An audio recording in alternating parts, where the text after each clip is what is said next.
Zach,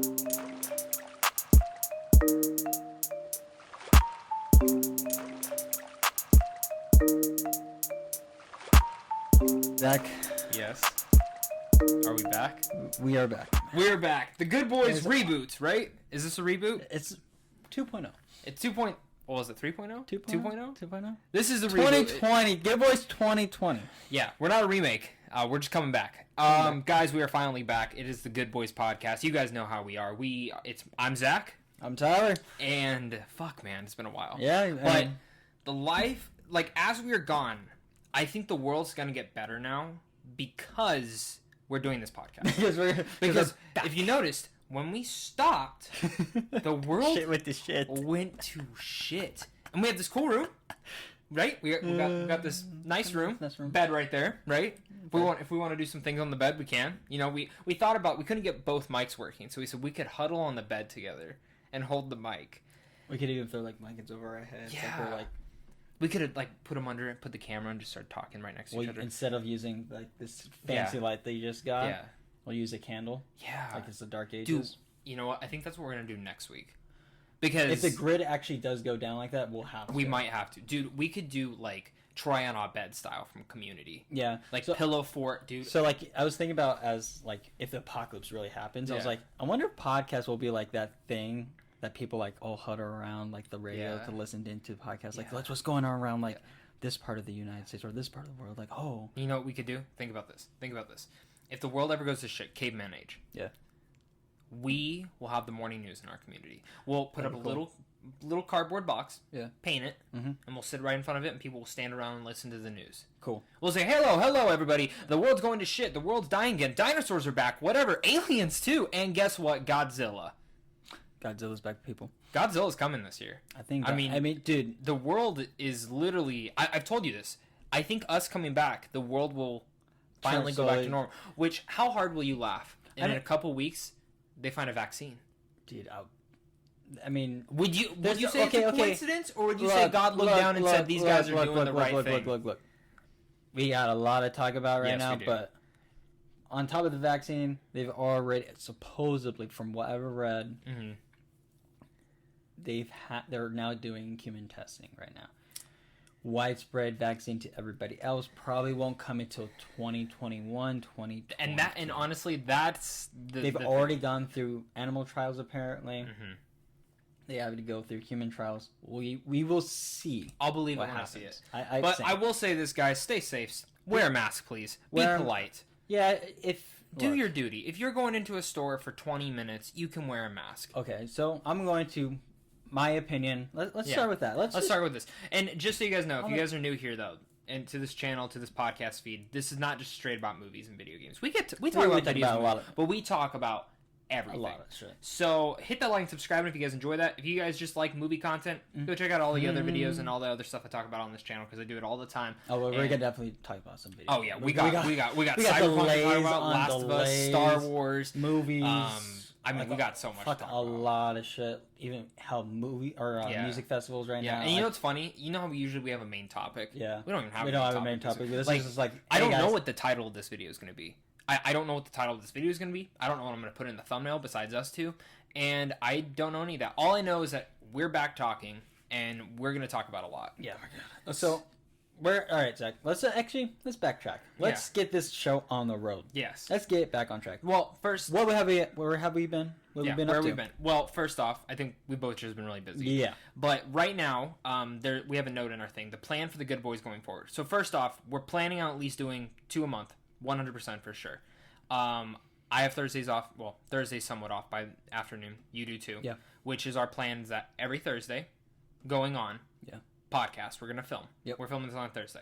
I don't know when this is gonna go up. So maybe Sunday, Monday, Saturday. Who knows? We'll figure it out. Maybe even Friday. Who knows?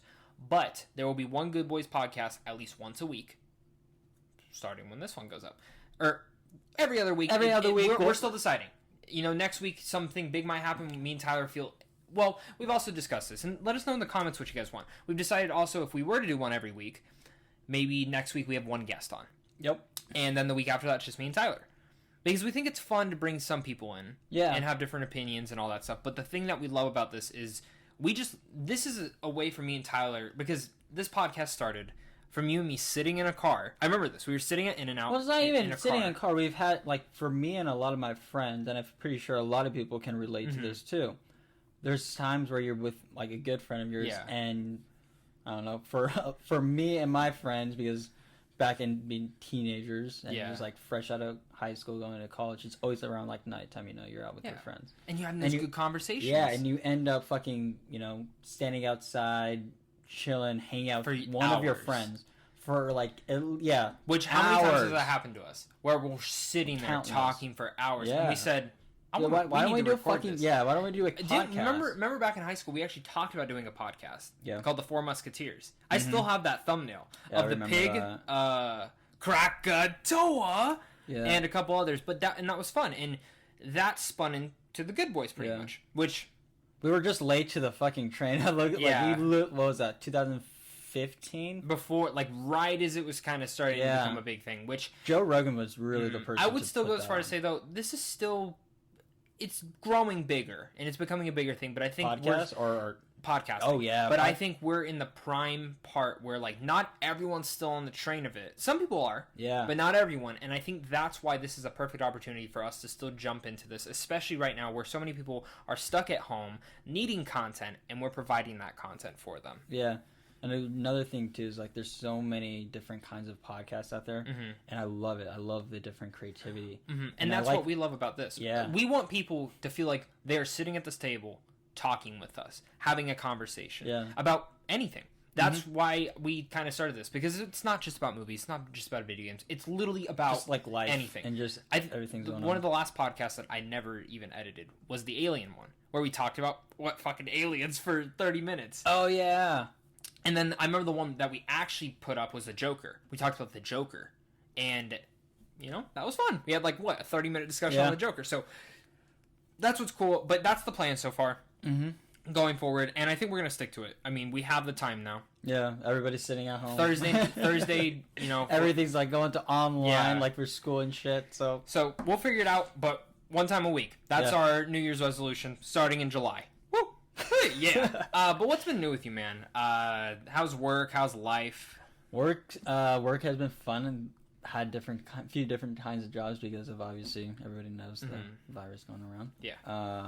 No, I'm at a medical manufacturing place to make glucose monitors for diabetes people. So hell yeah. And see, for me, still working in retail. Not going to say the company I work for just because I complain about it. Yeah, but they paid us though during the whole time. That's nice. Which is nice. Haven't got my raise though that I was supposed to. That's cool. I don't think anybody's getting a raise for a while. Well, I'm gonna tell you right now. If I don't get one, I'm leaving. That's the truth because been there for 8 years now. Dang. Isn't that crazy? 8 years, and I graduate this fall, so that's cool. So we'll see what comes first, raise or so graduation. Have 3 years left of school. And you got this. I believe in you. Medical but other than that, man, movies have slowed down, so movie reviewing is a little bit weird. But I've done a lot of streaming content. Netflix has been my best friend. Do you know, dude? I've watched so many shows this year. What's reviewing? What's the best show that you've watched in the past month on Netflix? Netflix original. The past month? Yeah, Netflix original. Dude, I'd have to look. Gives these people a recommendation.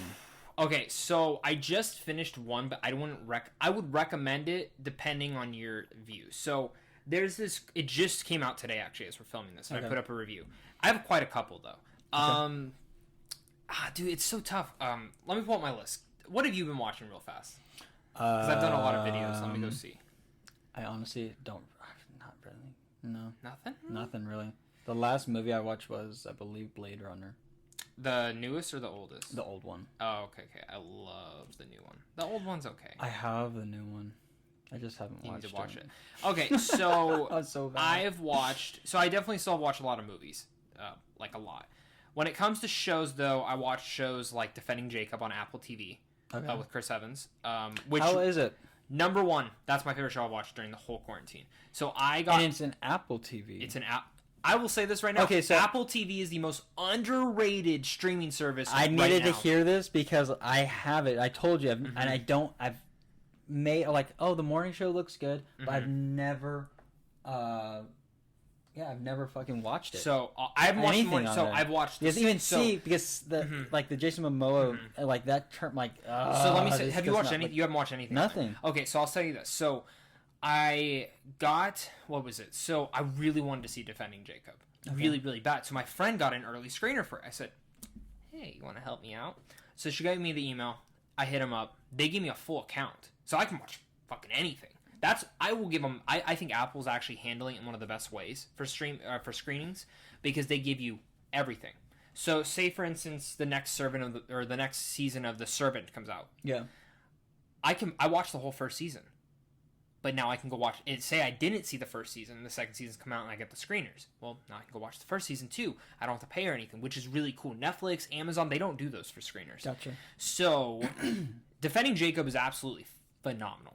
It's great. Now, I didn't read the book. I read some aspects of the book. I actually got to interview the director for it. Okay. And we talked about the show for 40 minutes or so. Shit. Great conversation with the guy. But Chris Evans, man, phenomenal actor in it. Just great. Michelle Monaghan, I think that's her name. Excellent in it as well. And Jacob Martell, the kid, phenomenal too. It was a show that I got the screener, and this show came out week to week to week. It wasn't like I binged it in one day. Yeah. Me and my girlfriend sat down. Okay, I said she loves Chris Evans, so I'm like, let's try it. Mm-hmm. 7 episodes later, we're like, Jesus. She had to go home. I'm like, I gotta finish the show. Made her come over because this is during quarantine, so we weren't working. Made her come right over the next morning, finish that show in one sitting, and I wish I didn't. Because I wish I would have waited. Just like prolonged it. Because it prolonged, but also made me think. Because after every episode, we were talking. We were like, did the kid do it? Did he not? Because the show's about a kid who gets framed for a murder. Well, you don't know if he got framed or if he actually did it. And Chris Evans is actually the main attorney at the law office that puts it towards it. So he starts losing his job, all this stuff. It's very fascinating. Really good. One of my absolute favorite shows of the year. But I will say my absolute favorite show of the year is Ozark Season 3. Did you watch it? I did not. It just got renewed for Season 4. It's going to be the final season, but they're going to split it into 2 parts. Just like Breaking Bad. Just like Breaking Bad. Just like Breaking Bad. You know how Breaking Bad had 14 episodes, but they split it down? That's what Ozark's exactly doing. Smart thing. So I love the first season of Ozark. First season's absolutely phenomenal. And second season's phenomenal. The third season is the best season of television I have watched since the finale of Breaking Bad. That is a hot take. I will add this as well. Better Call Saul Season 5 just ended. It's just as good as Breaking Bad now. The last season, at least. That's the last season. That's a hot So take. they took one line of dialogue from Saul in Breaking Bad and turned it into a whole season. Because there's a part. Do you remember the part where Jesse and Walt take Saul into the desert and they have the gun to his head? And he has the bag over his head. He goes, Lalo, I didn't do it. I swear, it was Ignacio. That whole thing is the whole crux of Season 5. You meet Lalo, you meet Ignacio, you meet everyone. Wow. And it makes so much sense of why he ran away as well at the end of Breaking Bad. So, but Ozark Season 3. So I'm watching the show. I'm like, holy fuck, this is amazing. And Tom Paffineri plays Laura Linney's brother in this. Okay. Or Laura, she's the sister brother. Yeah. Some of the best acting I've ever seen. This guy, you need to watch this show. I mean, I know you already have, but you need to watch Season 3. But I will. The last 10 seconds of this season made me go, I cannot wait a fucking year. Because my jaw hit the floor. And I don't get shocked by much. Yeah. I don't get shocked by much. We'll talk about something else that shocked me during this podcast that we'll get to when we get to the gaming segment. But Ozark Season 3 shocked me. And I rewinded it. I said, did that just happen? Yeah. And then I rewind. Oh my God, it really did happen. So easily, that was the best thing I watched. Yeah. But throwing in Hollywood was a good show. Netflix miniseries. That was a very fun, binge-worthy show. And I just finished Warrior Nun. Okay. Sounds super cheesy, doesn't it? Warrior Nun. It's about nuns who fight demons. Actually, that sounds pretty I'm going to be honest. So the first 3 episodes... That sounds badass. First 3 episodes are pretty bad. Really? They're CW R-rated bad. They're fun, but bad. Okay. Episode 4 got me in. There's a nun in there named Shotgun Mary, and she uses shotguns with bullets embedded with like holy water and stuff. Dude... That's pretty badass. It actually is a lot of fun So after episode 4, I was hooked. Couldn't stop watching it. Also give a shout out to a movie, Extraction with Chris Hemsworth on Netflix as well. It's John Wick with Chris Hemsworth. The action is just as good as John Wick. You know those like one take action sequences? Yeah. There's a 15-minute one in Extraction. That's insane. That's the moment I knew I loved the movie. Oh yeah. Yeah, really, I watched really the end of and of that going movie. back to Apple, Beastie Boys documentary was phenomenal. Oh, was it? I loved it. I'm not a big fan of documentaries. It takes me a lot, but it's really cool because it's just the main two who are still alive telling the story. Oh shit. And they get real with it. They talk about like friends they fucked over and all really? that stuff. Yeah, I loved it, man. It was absolutely. It was just super raw. It was raw. It was entertaining, and it was fun because they are storytellers, man. Are they? Yeah. I'm gonna have to watch that. I think it's right up your alley, dude. I think it's right Beastie up your Boys. alley. I feel like. Yeah, and off topic really fast. Just the Beastie Boys thing about that group. Very. Like it's like almost underrated in a weird way. I think they are, dude. This documentary, they're just friends. We're just fucking around and got famous. It was like that. Just like the music that they made is like a hip hop rap. It was like they were Weird Al Yankovic before Weird Al Yankovic was the thing. A little bit. It was. I would almost compare them to like how Red Hot Chili Peppers are. Yeah. Like very funky. Like not like. Definitely like they're different. Yeah, they're different. Like, Red Hot Chili Peppers definitely had that unique sound. And then I just remember 2 other movies I watched. King of Staten Island with Pete Davidson. Fucking great. Yeah. I don't love him. I respect him 100% more now. And The Five Bloods, Spike Lee's new film, the Vietnam film. This is right up your alley. Yeah. And it is a Netflix. Yes. Go. 2 hours and 45 minutes. Spike Lee Vietnam film that. This is a film, we'll talk about the Black Lives Matter in a little bit. Yeah.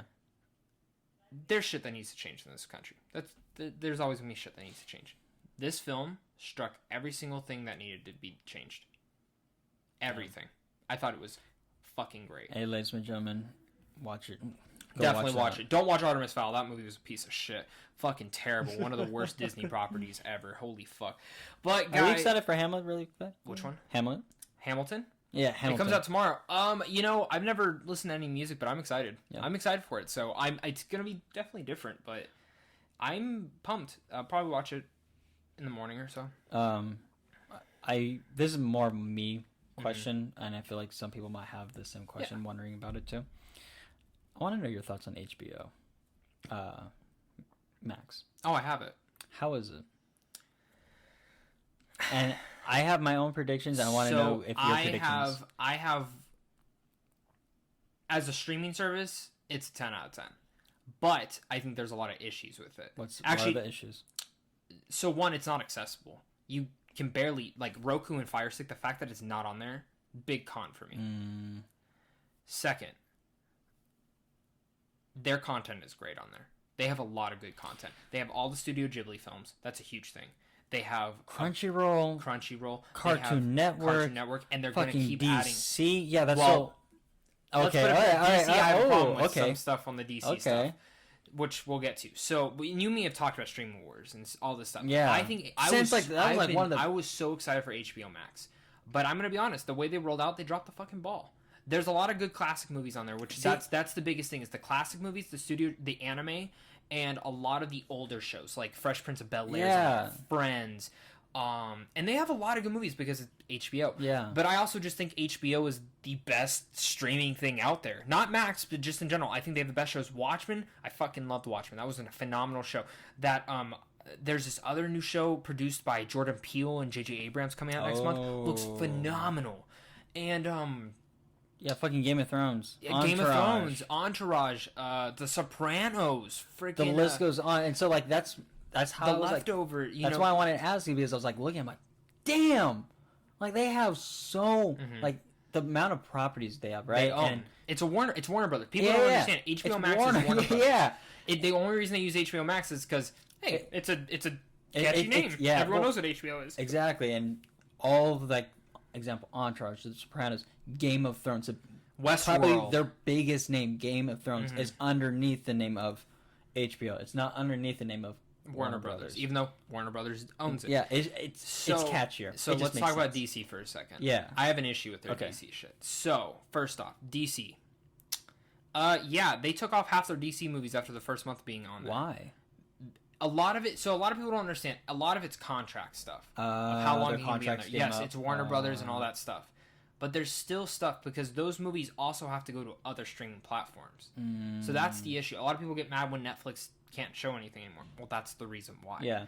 But also the thing people also don't understand, up until recently, Netflix started making their own content. Yeah. Like example, Friends. A big thing is New Mutants. That film has been in development hell or production, just trying to get a release date, and then got pushed back because of COVID. Everyone's like, just release it on VOD, because that's what a lot of theaters and a lot of movies studios are doing. The problem is people don't understand. They can't do that because technically any X-Men film must go to HBO. Any X-Men film until the end of 2021. I think some of them are starting to finally churn out on Disney Plus, but any new X-Men film. So that's why Dark Phoenix is on HBO Max. But I think only Dark Phoenix is now. Wow. I think everything else is finally able to go. You have a bug.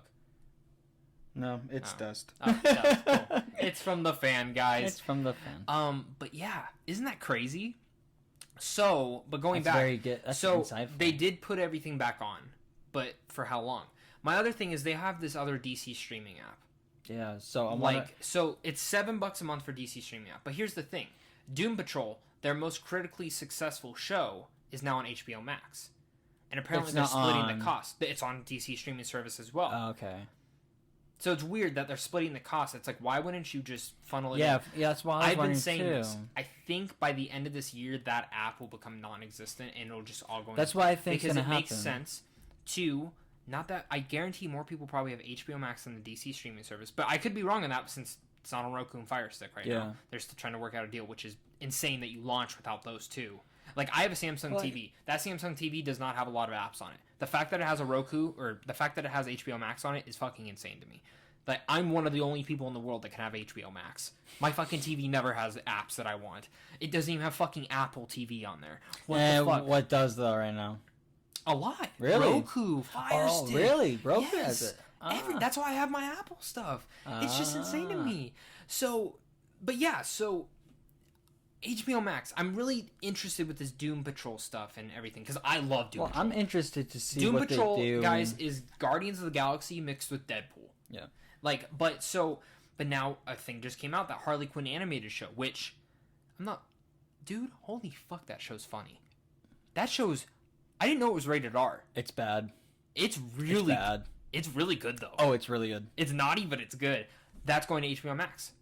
Every season is going to HBO Max now. So now I'm looking at this, I'm like, shit, like, this is my opinion on streaming services right now. This is all you really need. You need some Netflix, you need your HBO, and you need your Disney Plus. Can I throw and in that is all pretty much you need Amazon Prime though. You think you need Amazon Prime? Dude. And honestly, Hulu now, because Hulu, everything FX is on there now. Well, if you get Disney Plus, you get that. But dude, Amazon Prime, I can't go without The Boys. Oh, that's right. Dude, season 2? But then again, if you have, but that's also another thing. How many people? Yeah, how many you automatically have it. Yeah, pretty much. What? Yeah, 60+% of Americans have. You should get Prime Video because great shows on there. Yeah. John Krasinski's Jack Reacher. No, not Jack Reacher. It's we know what it is. Yeah. It's John Krasinski's show on there. And then also, but The Boys, one of my favorite shows going right now. And the second season comes out in September. Dude, I'm gonna be fucking ejaculating everywhere when that fucking thing comes out. No joke. That first season was one of the best first seasons I've ever watched of a show. Usually when a new show comes out, I don't binge it that fast because I like to marinate on it. Unless I get sucked in. Dude, I fucking watched that show so fast. And it was great.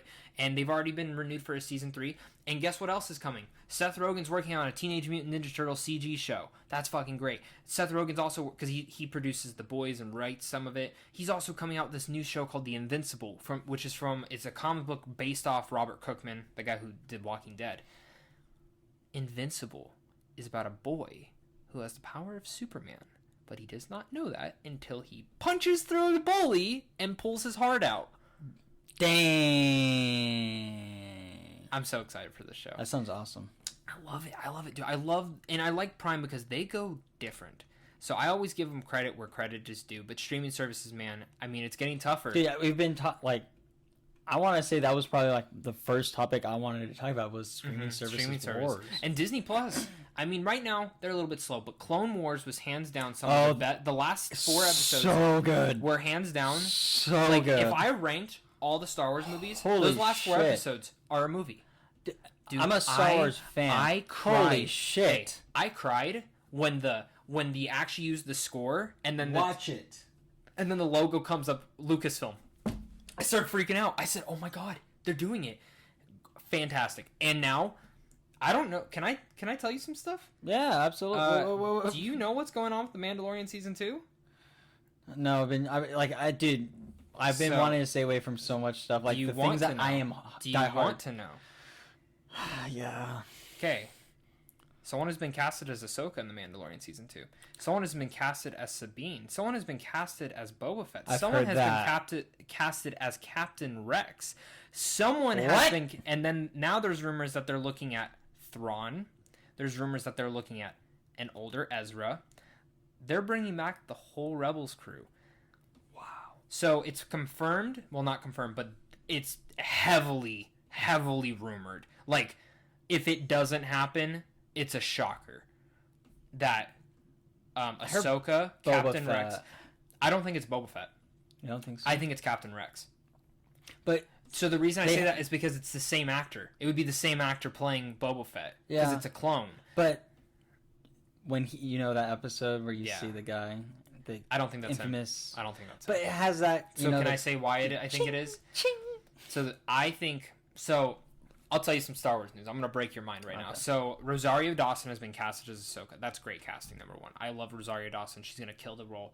I just can't wait to see Ahsoka in live action. Sabine is rumored to be played by Sasha Banks, who's a wrestler. She doesn't really need to talk. I just need the mask on her. If it's not her, I don't care. I just want to see Sabine. Captain Rex, fucking one of the best Star Wars characters ever. Just watch the last episode. Yeah. Just watch the last episode of and the Clone Wars. then Ezra and Thrawn are being looked at for their own series. Mm. So there's rumors that they're doing a Rebels sequel. There's rumors they're doing an Ahsoka spin-off. And all this stuff. So I'm all for it. But Mandalorian Season 2, they're supposed to be only in one episode. That's all I need. That's all I need. I just need her interacting with Baby Yoda. That's fine. Mandalorian Season 1 was great. Season 2... My only complaint about it is 30 minutes long. I agree. But at the same time, that's not that bad of a bad... You know what I mean? I just wanted more. I agree. I get that. But I think we all wanted more. Yeah. But I think it's a smart model to only do 30 minutes. Because Winter Soldier and Falcon, only going to be 30 minutes. WandaVision, only going to be 30 minutes. Yeah. But we're getting pretty much a 6-hour movie, which is cool. That's true. So, but yeah, how does that make you feel? Are you excited to see those characters come I'm to live always action? excited about, like, honestly, after the first season of Mandalorian, I'm like, I just want to see what else they do. Well, and it's rumored what they're doing is they're going to try and do all these different Star Wars shows, but interconnect them like Game of Thrones. Yeah, that's what I've noticed. Which, I like that. Now, throwing in there also, Marvel, of course, is doing their Disney Plus shows. As of right now, they have not been delayed. WandaVision and Winter Soldier and Falcon will be the first two coming to Disney Plus this year. Which one are you more excited for? Right now, I'm more excited for WandaVision because Scarlet Witch is one of the most unique characters. Definitely Scarlet Witch because, yeah, like you said, she's definitely one of the characters that does not get enough limelight, I would say. And guess who got casted in the show? The guy who played Quicksilver in the X-Men movies. I don't think he's playing Quicksilver. But that would be a cool nod if it was that. I like Quicksilver a lot. I do too. I even like Aaron Taylor Johnson as him. He just didn't get enough. I actually have a feeling he's in it. I think he's in it. But then Winter Soldier and Falcon's gonna be intense, dude. Like Winter Soldier feels like from Captain America. If they can bring that in, I'm all in. Honestly, the only Marvel show I'm not excited about is Loki. And that's just because I've seen enough of Loki. Yeah, I need to see what they do with it. But the one that is supposed to go into production early next year is Moon Knight. And that's the one I'm waiting for. And it's rumored, I've been saying this, I think Blade shows up in that show. And then when the Blade movie actually happens, we care more about him.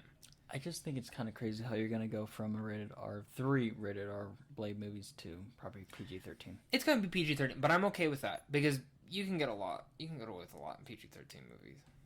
I was watching those Pirates of the Caribbean movies that Disney made. I said, holy shit, they got away with a lot in these movies. Yeah, but they couldn't get away with it now. You know what? I disagree. I think they can. You think so? Yeah. Infinity Endgame, they cut Thanos' head off. Point blank, cut his head off. You're kidding. Fuck off with that shit. All right. What do you want to get What's into the next? first 3 Blade movies?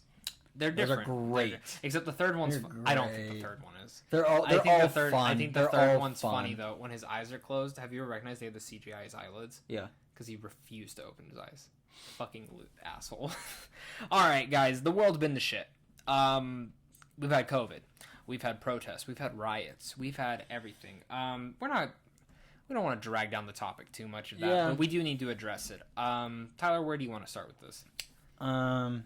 I want to address it with probably just how everybody's feeling, kind of like anxiety, uncertainty. And like obviously we don't want to spend too much time because we don't want people come to here to relieve themselves. Oh yeah, but this is why I mostly want to talk about this. I want to leave with that is that everybody I would say a vast majority of people can definitely feel like uncertainty, scared, etc., etc. And I feel like the best thing for people to do is do them. Yeah. Just stay away from people, social distance. And I always tell people, like, I don't wear a mask for me. I wear a mask for my family. Yep. Because I don't care if I get the virus. Honestly, I'm in a weird boat where I'm like, man, I kind of want to get the virus to see how good my immune system is. Can it fight it off?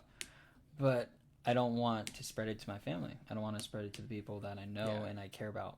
And I feel like people need to look at wearing a mask more that way. That don't want to wear a mask. Think about the people around you. If you have any issues wearing a mask, I'm going to be honest, I think you're an idiot. I mean, at this point in time, for me, that just shows you do not care about other people. Yeah. Because even if you don't care that you're going to get it, or in general, if you have it, the thing is, you could pass it to someone who has a terrible immune system, and then they die. Same thing goes if they're older.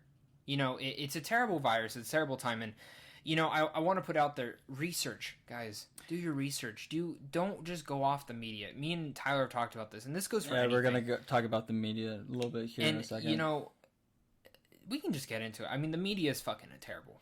And I think the one thing that pisses me off is there's so many things. There's so many people, especially with the Black Lives Matter. There's people who are against it. There's people who are with it.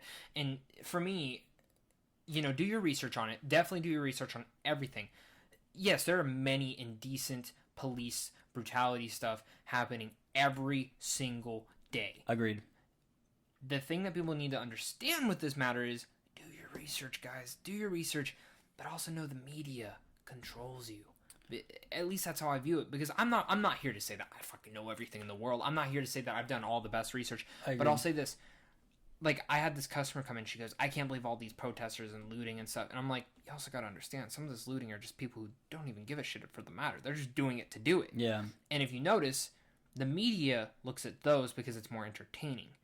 When you go on other things and do your research, there are so many peaceful protests. You can peacefully protest. There's people who just sit in a park and that's their protesting. Mm-hmm. They're chanting, not bothering a single person. Yep. And those are the ones, and yes, and now look at the media. I don't hear them at all talking about the protests. There are still protests going on, and they're not looking at it at all. Yeah. Because they don't want people to. That is what the media does. They're looking at political stuff. They're looking at the Jeffrey Epstein's girlfriend now and stuff like that. It has to be anything that is juicy. It has to be anything that catches. And that's also another thing that people need to understand is that currently, and you can fight me on this all you want, there's no such thing as a First Amendment right on social media, period. Everything, you cannot post something without it getting torn down. Mm-hmm. That's just how it, like, even Twitter, people want to say like, oh, but Twitter, no, stuff gets pulled down. I mean, we're watching what we're saying on here.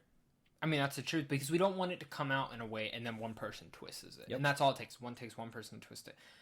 We support. We do whatever we want. We do like you and me are humanity type people. You know, we care about humanity. Like, we love human beings, but we also fucking hate them. Oh, I despise human beings so much. But in that same breath, it is some of the most beautiful people. Mm-hmm. We love everyone, and that's the thing. The human species is insanely and that's the beautiful. thing. My mom told me this. She goes, nothing will change until it changes at home. Mm-hmm. And nothing will change in that home until people's hearts change. And I'm like, you're so right on that, because we can do everything in the world. There's always going to be racism.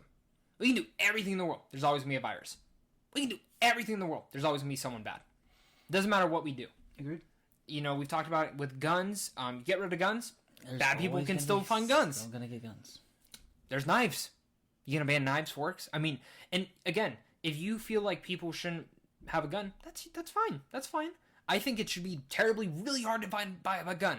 The fact that you and me can go right down the street and buy a gun today and bring it home, a joke. I agree. Insane. Why is it so easy? Why is it this? There's so many problems with our society today. Yeah. And in every country, there are issues going on. And there's also tons of pros. There's pros to every place you go to and live. But it's also another interesting thing to look at, particularly when it comes to guns. And I just thought about that right now. We don't, at least in Arizona, where we live in a red state, very easy to buy a gun. Yes. We don't have crazy things happening in our state. No, we do. Not all the time. Not all the time, but like we don't, like right now we're kind of like the laughing stock because we have... Because of COVID. Which, did you see Florida? Yeah. Oh my God. It's insane to me. It is, and you know, I saw this funny TikTok. I don't love TikTok.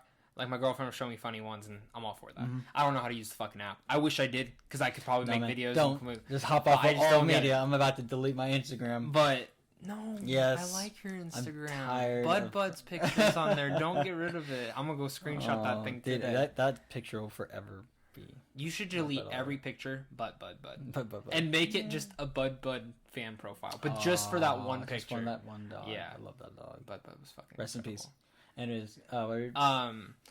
But so she showed me this funny TikTok about Doug Ducey. And it was this guy, like, playing Doug Ducey and also playing his assistant. Mm-hmm. And his assistant goes, Doug Ducey, what should we close? We need to, like, do something. We should mandate masks. Like, if you don't wear a mask, you're getting a fine. No, we're gonna close the water parks. Okay, we only have 3 big water parks in Arizona that really no one's going to right now. Are you sure you want to? Yes. And then he goes on. He goes, what else should we close? Close all the movie theaters. And then the assistant goes, but there's only 1 movie theater in Arizona open. Only 1. And it has 25% capacity for each theater. Are you sure? Yes. What else do you want to close, Doug Ducey? I want to close the bar. That's good. You want to close all the bars. Okay. No. Dining is okay. But all the bars are going on. Okay, so you don't want to close and dine in. No. Okay. And then it goes, what's the other thing? Gyms. Yeah. I want to close all the gyms. Okay, anything else? Nope. I don't want to close anything else. Like, so that's also how I look at it. So you're going to tell me like 300 people can come into a Walmart and cough and breathe and not wear a mask if they don't want to. Given these companies should be enforcing that, right. So that's a company thing too, but you know, like I saw AMC, they said, hey, we're coming back and masks are not allowed. You don't have to wear a mask. Yes. It's a political thing. It's not a fucking political thing. Just wear your fucking mask. And this is why I always talk to people, or like, I shouldn't say talk to people, or at least try to talk to people and tell people. So this is how I look at wearing a mask.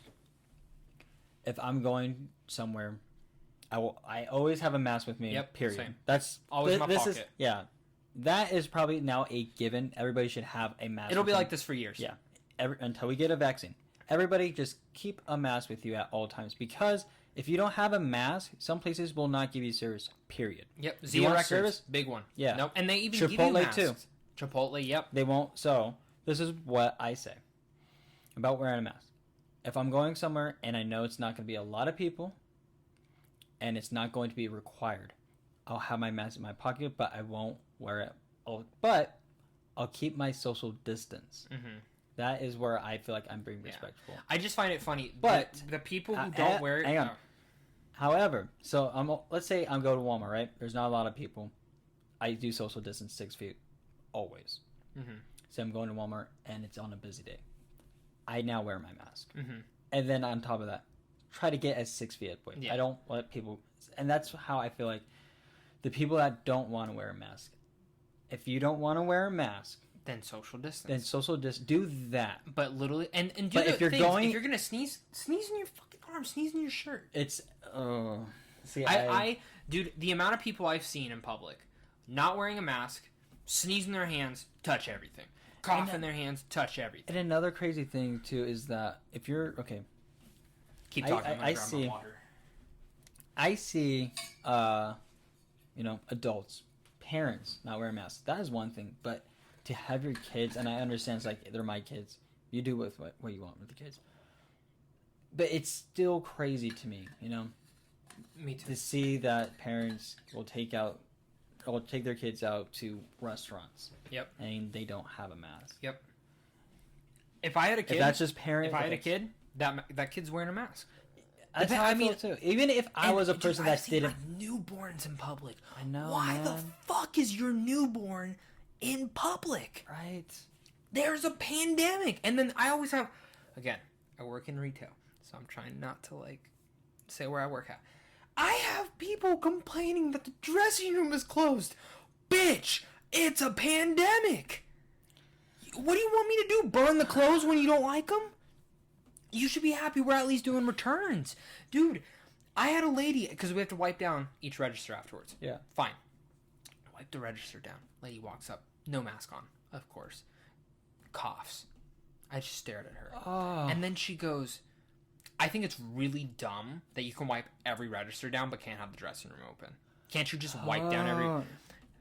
Bitch, I have to burn the clothes if you don't want to buy them then. As you're coughing. Dude, people go in the bathroom at my work and try clothes on.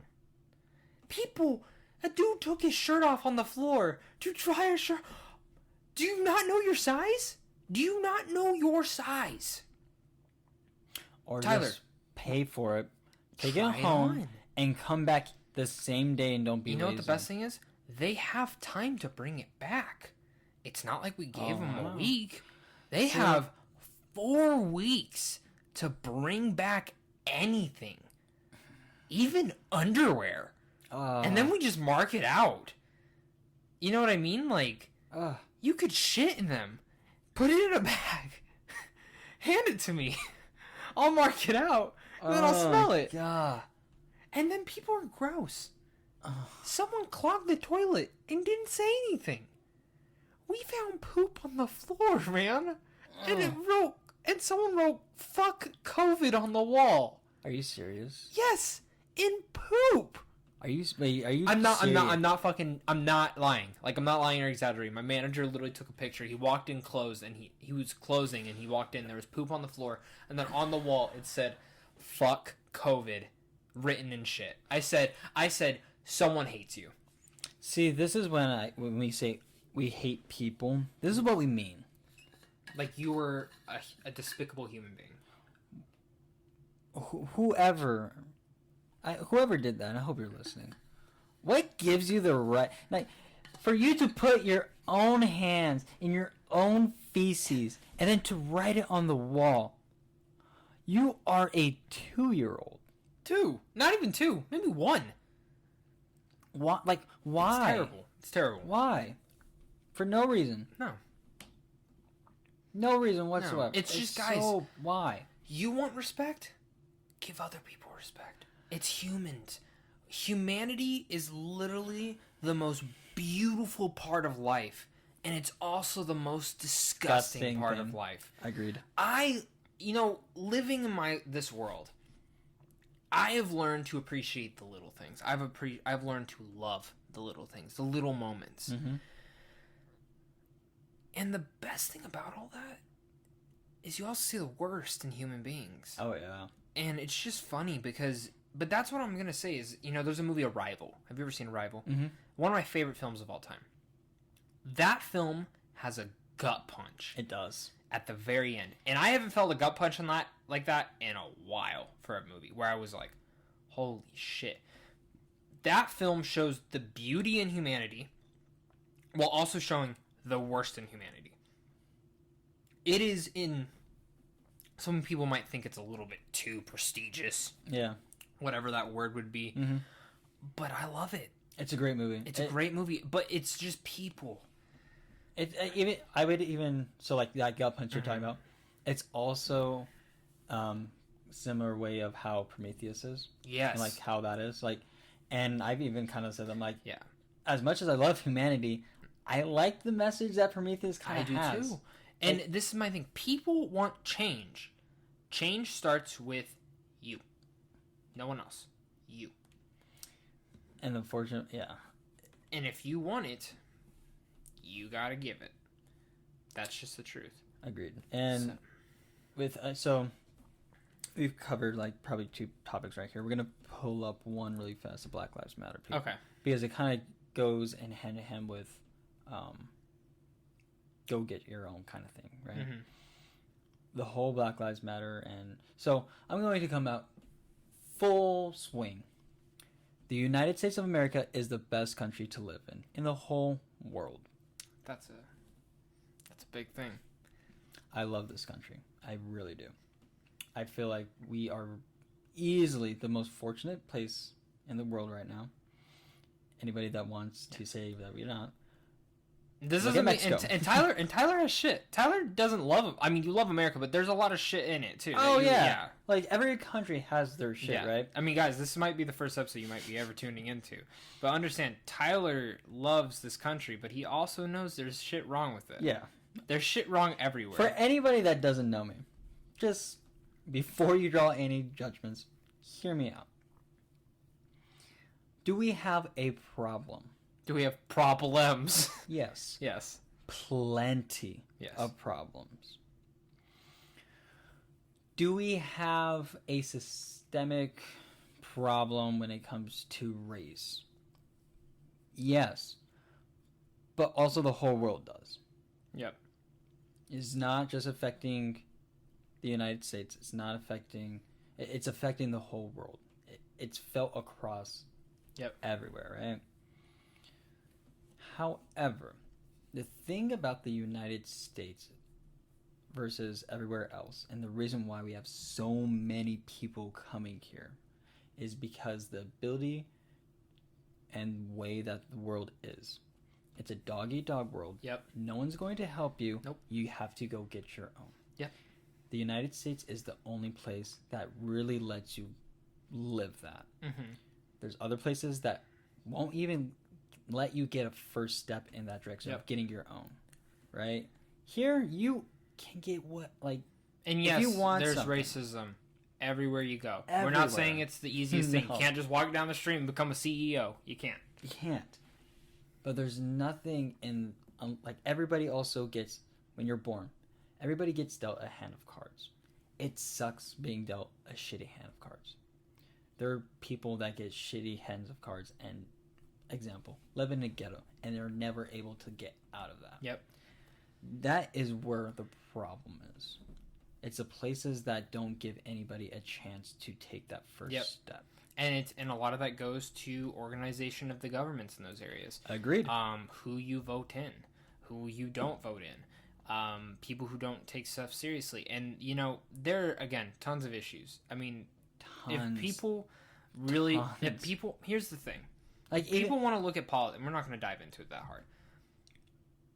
If you don't think the Republicans and Democrats don't twist shit, like, I mean, straight up, like, if you're really going to tell me that Biden won over Bernie in a fair match, that's fucking bullshit. It's complete bullshit. It's the truth. It really is. There's always something behind the scenes. Always. And this and again, why does everything happen in the political years? Every single time there's an election, there's always some weird shit. Every 4 years. And, I mean, we're not here to get in conspiracy theories, which we really should one day. We should really dive into some conspiracies. We might. I'm telling you right now, we are doing a full podcast on Pizzagate. Yeah. If people that feel like... That one might just go on Spotify, though, because I'm not risking losing my channel. True. but I can lose the feed and restart a feed. I'm not restarting my fucking channel. Yeah. If actually, I won't even tag it. We'll just talk about pizza. It's pizza. The title will be pizza. And we'll talk about We're gonna do that. Because that's what they do. Pretty much. But no, I mean, here's the thing. Again, guys, like, this country has so much going on. But the change starts with you. It starts with you and what you can do around your surroundings. And what you can do around your surroundings might influence other people to do something around their surroundings. It's an everlasting, think about the pandemic, the virus, the COVID, all that stuff. You cough on one person, that person gets sick. That person coughs on another person, they get sick. It's a domino effect. Oh, yeah. Same thing goes for respect and heart and love. It's a multiplied domino effect. We want a change. We want a difference. You can protest. I think it helps. I think doing all that, voicing your opinion helps. But to change is to change the people around you. Your family, your friends, research. Yeah, that's another thing. Do your own research into it. Teach yourself. That's a really huge thing that I am also wanting to have people really get nailed into their head. Do your research. Yeah, Do and not can I just say go this? on Twitter, read some few things. No, get off of the media. Go onto the internet and actually start doing research. Yes. Understand what Black Lives Matter as an organization really stands for. Know who those founders are. Figure out exactly what the real motive here. Black Lives Matter as the idea, the movement, 100% get behind. But the organization, it's like, this is just one example. Do your research when it comes up to election time. Know what you're voting for. Know what this person really wants to do. And same thing goes for who you donate to. Because I did do a stream. I did a stream where any super chats donated, I donated to an organization. Yeah. I did it to the NAACP, which is, I think, the National Association for Colored People. Okay. I did my research. I wanted to make sure that all that money was going towards that. Not because 5% goes towards them, the rest goes to the people. Like, what is it? What's the one that handles, like, relief and stuff, like Haiti and stuff? Sure. But you know what I'm talking about. Like, the ones you see half the time that goes to just the corporation, which is shitty. That's why I never, like, donate to Save a Child. Yeah, you, the company, and then they get 5% or something. Hey, all I'm saying, like, again, I'm not trying to get all into it, but don't donate to #Black Lives Matter. Find other organizations that you know where your money's going towards. Really, the whole consensus of really 2020 is what I want people to do is do your research. Like, really educate yourself on what is going on. Just know the true motive behind and like, and reemphasize. You believe in the matter. You just don't think the organization, right? Agreed. Okay. Because I think #Black Lives Matter, all that stuff. Like, the actual idea, like, yes, like, Black Lives Matter. There have been, the George Floyd thing's disgusting. Exactly. It's disgusting. The Breonna Taylor thing, disgusting. Look, so all I'm saying is the protesting of Black Lives Matter, I agree with. It's the donating to the organization. Well, you know the occupied zone in Seattle? Yeah. That is Black Lives Matter. They've now taken it. That is what I don't agree with. I don't understand how writing Black Lives Matter and vandalizing, example, the steps of Abraham Lincoln of that monument, how is vandalizing someone that was on your side? Like, yeah. So there's I'm not going to get into it. Well, all I am saying is do your research. 100. I am part black. I'm part Mexican. I am part white. 100%. I cannot be racist. Black Lives Matter. 100%. What is going on when you see this vandalizing, when you see this occupied shit? Look into it. Yeah. That's all I'm going to say. I'm going to leave it there. Let's leave it there and move right on to the happy stuff, right? Games. You want to talk about games? Okay, because can I talk about, you know how, like you said, like, people just can't seem to agree on something. Yeah. And people yell at each other when it's something dumb. So I posted my review for The Last of Us Part 2. Okay. I know that I got spoiled before the game came out. And my heart was broken because I didn't like any of the stuff they were doing. I didn't either. Till I played the game. And I will say this to anyone. If you have not played the game, and I fully believe this, you have not played that fucking game, and you've just watched a video, or you've just watched all the gameplay, I don't think that's the same thing. I will still play it. So, tell me your opinions on it, because I want to hear. And are we talking spoilers or no? It's up to you. We're not going to dive in deep into The Last of Us. Just know we're talking about like the main three things, the main three problems people have with the game. Yeah.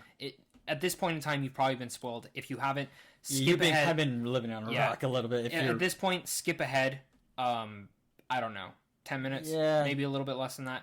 But honestly, like, if you haven't played The Last of Us Part 2 by now, you're probably not going to play it. And if you are planning to play it, we're talking about most of the spoilers that happen directly in the beginning of the game. Yep.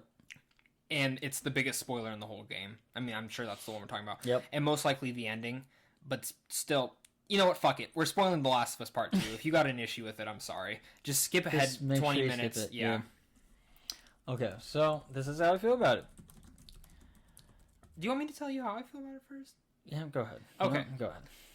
The Last of Us Part 1 is my favorite game of all time. And it took a while to get there. It took a while for that game to be my favorite game of all time.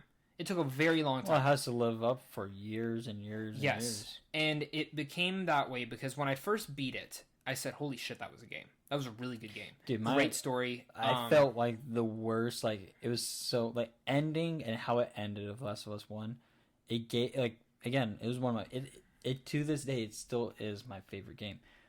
But the ending was, like, I wanted it to, since the beginning, you've asked me, like, do you want a second one? I'm like, no. I think the first one was perfect.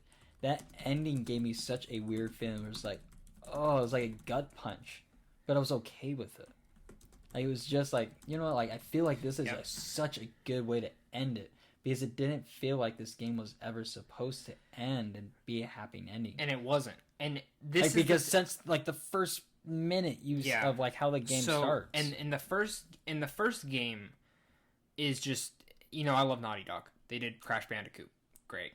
Jack and Daxter. Classic. Uncharted, fucking literally such a great adventure game and great stories. Yeah. And Last of Us did the same thing. The fact when they announced the second one, I said they got big shoes to fill. I remember you and me talking about this. They didn't need to make another one, but I was pissed off. You were pissed, but I was more ready. Like, you have to have a story that will tell themes while also at the same time furthering your main character, who for me is Ellie at this point. The first game is a coming of age story for Ellie.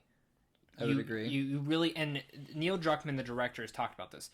The Last of Us, the first one, is about finding love and what love means in a post-apocalyptic world. The second game is what anger, pain, and vengeance will do to you in the post-apocalyptic world. Which, playing the game, fucking absolutely. So, playing the second game, knowing basically everything that was gonna happen. So I got spoiled on three things. I knew Joel died. Mm-hmm. I knew you played as Abby. Didn't know how much, but I knew you played as Abby. And I knew Abby killed Joel. And I also was told that Ellie dies. We'll get into that in a second. I knew Joel was going to die. But I got sucked into this game, man. I literally, the opening sequence got sucked in. I took the whole weekend off to beat this fucking game. Because I had vacation, not going anywhere this year, fucking can't. Yeah. And I said this is my most anticipated game of the year besides Cyberpunk. And plus, I need to do a video. Mm-hmm. So, beat the game, like, played through the game, barely stopped playing. Like, I just could not stop playing this game. I felt so invested. I felt like I was in Ellie's shoes. I felt like it was her. I was like, I'm gonna fucking kill everyone. And I was like, this game's perfect. I don't care what anyone's fucking saying. Everyone's complaining. All these fucking people. Blah, blah, blah. Again, I didn't. Execution. Biggest thing. You can kill off the main character from the first game. Just depends how you execute it. Cool. I gotta play as the bitch who kills him. Let me see how that goes. I get what you're trying to do. I understand why she killed Joel. When I hit to the middle thing, it's a complete dead stop. And you just go play her. I said, okay, Let me see how this goes.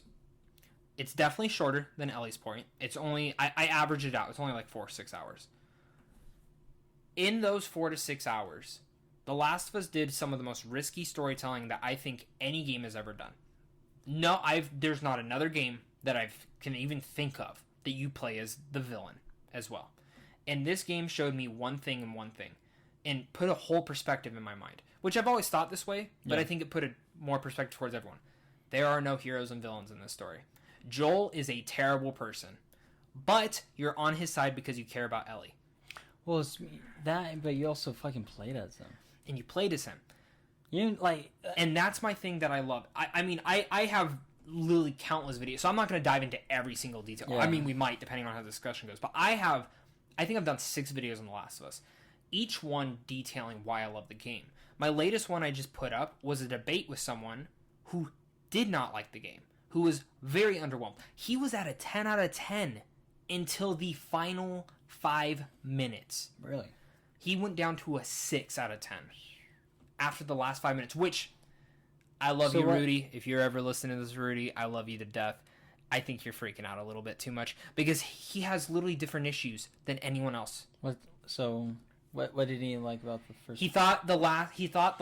Are you asking what he liked about the first game or? What he didn't like about the last 5. He felt like it was underwhelming and that you should have been given the choice as a player to kill Abby. I don't agree with that because I think that takes away from what the theme of the game is. The theme of the game is truly the cycle of violence and what violence is to that world. If you do, and it shows, Joel killed Abby's dad, Abby wanted to kill Joel. Yeah. Abby kills Joel, Ellie wants to kill Abby. Yeah. Ellie kills all of Abby's friends, Abby wants to kill her. Yeah. But Abby has a new way of living life. And through Lev, excellent character, by the way. And anyone who doesn't like this game because of SJW and transgender shit, you're a fucking idiot. You're a fucking idiot if that's your reason. There's tons of movies and TV shows that push it in your face. Like, honestly, you want to talk about one? Avengers Endgame. When all the women were teaming up. Cool moment. I'm not against it. Fucking, that's shoving it in your face. It's a part of the world. It's not that big of a deal. And a lot of people made fun of Abby for how big she is. If you knew the man who killed your father killed almost everyone in the fucking Fireflies, well, shit, I would get big too. And I love the parallels between Lev and Abby and Joel and Ellie. There's so many. I love this fucking game. I'm being honest. I legit think this is my favorite gaming story ever played. Part 1 and Part 2 put together. Yeah, so...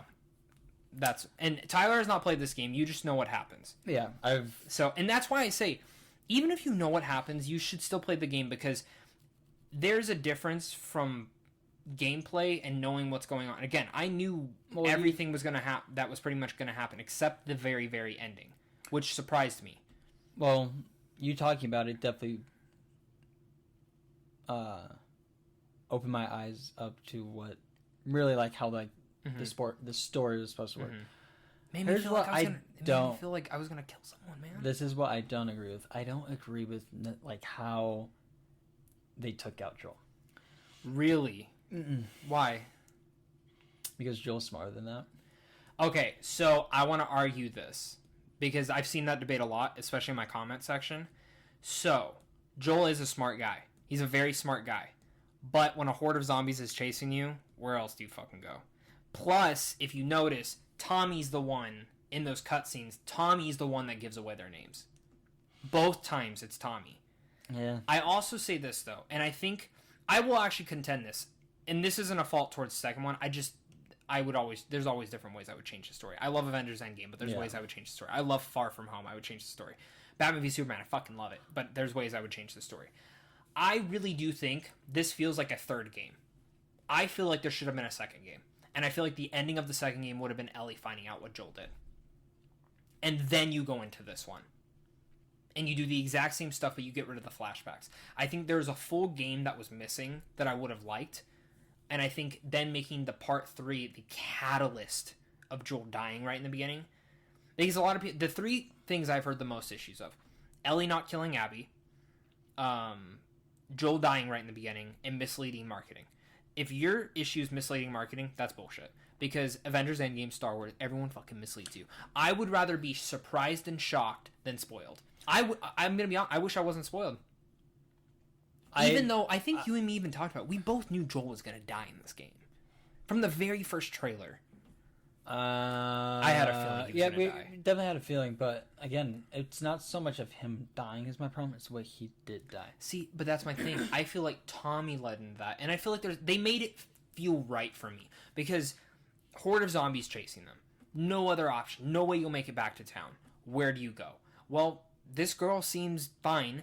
I also look at it as that it's been 5 years since the first game.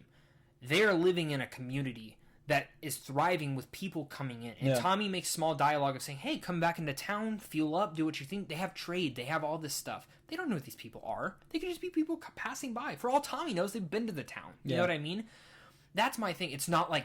Now, if it was like the Firefly Stronghold, like the WLF. If it was like the WLF, and they were like that, then I'd be like, all right, Joel, you're a fucking idiot for just letting them in. But again, Tommy's the one that gives his name up. He goes, this is my brother Joel. He's the dumbass. When Tommy and Joel save her. You know, and a lot of people are like, well, Joel wouldn't have saved her. Joel would have saved her. Joel saved plenty of people in the first game. Joel saved Henry and Sam. Could have killed them both.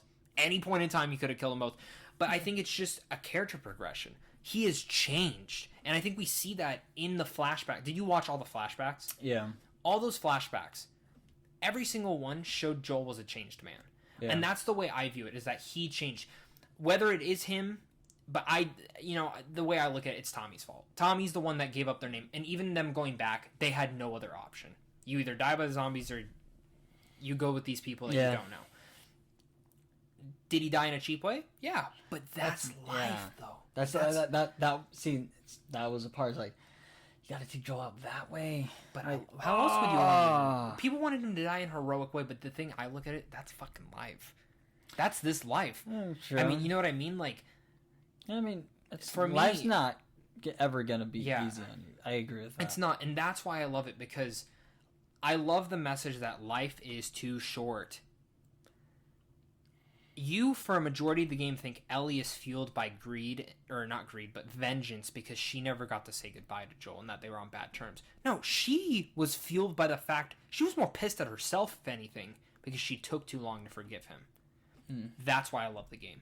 And that very last flashback of them both sitting on the porch, I was in fucking tears. And that's the part Rudy didn't like. He wishes that she went back to Jackson, was at his grave and did that. I'm like, you're gonna really drop it 4 points for that. I like the flashback better. I like that she goes to play the guitar, can't play the guitar, flashes back, and she says, I want to start forgiving you. And then his face, I love when he says, if God gave me another chance, I'd do it all over again. And I think that, because when she, and this is another thing, people hate that she didn't kill Abby. I would have liked the option to have, like, do you want to kill her or not? Which I guess, because that would have been a cool way to give up two endings, right? It would have been cool to be like, because the whole time a majority of the people were pissed off, and at that moment you're playing as Ellie. Of course, a majority of people are going to go with killing Abby. Which is funny, because I'll say this. Right? It would have been cool. Because I just, like, when I still wanted to kill Abby by that point. I liked her as a character, but I wanted to kill her because she killed Joel.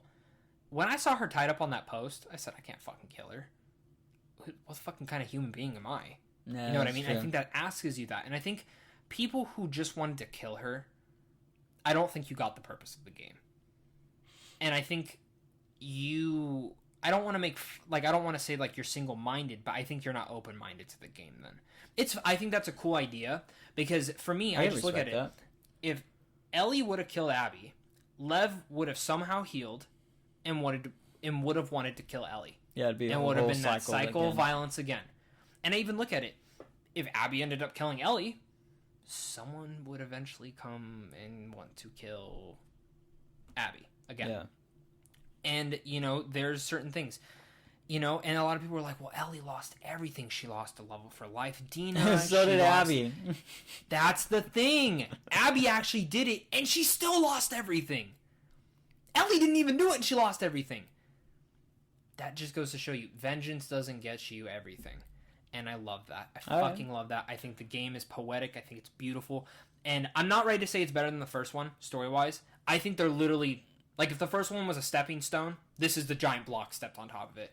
I literally love this game. I think it's a masterpiece. Personally, nothing's perfect in this world. My favorite films of all time, I could easily nitpick the shit out of it. Toy Story, I fucking love Toy Story. I can nitpick the shit out of all those.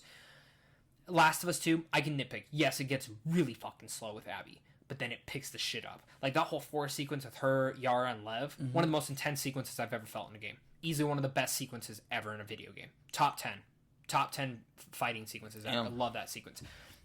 So I love it. I think you're going to love it, too, once you play it. Yeah, I told you I'm going to play Last of Us 2 and then Ghost of Tsushima. Yeah, that comes out next month. When the PlayStation 5 comes out. So I'm still sitting on that one.